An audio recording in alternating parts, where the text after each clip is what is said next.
বন আমরা রক্ষা করতে হবে। বনকর্মীরা, আমাদের এই এলাকার মানুষ সবাই আমাদেরকে সমর্থন দিয়েছে। আমরা রাতের বেলা পাইপগুলা ওনাদের কাছ থেকে আমরা 38টা পাইপ পেয়েছি। আমাদের পাইপের সাথে কানেক্ট করে আমরা শেষ মাথা পর্যন্ত, অর্থাৎ যে জায়গায় আগুন লেগেছে সেই জায়গা পর্যন্ত আসতে পেরেছি।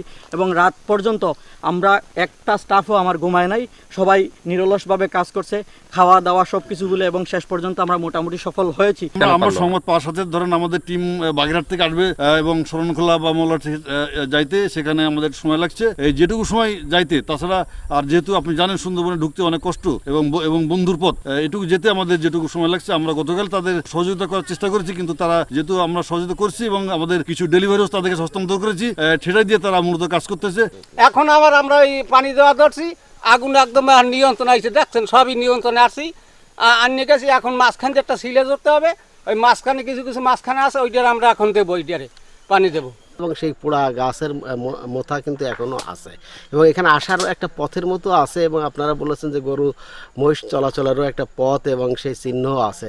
তার মানে এখানে মানুষের একটা অবাধ বিচরণ আছে, কিন্তু সংরক্ষিত বনাঞ্চলে এভাবে অবাধ বিচরণ সেটা তো কোনোভাবেই কাম্য না।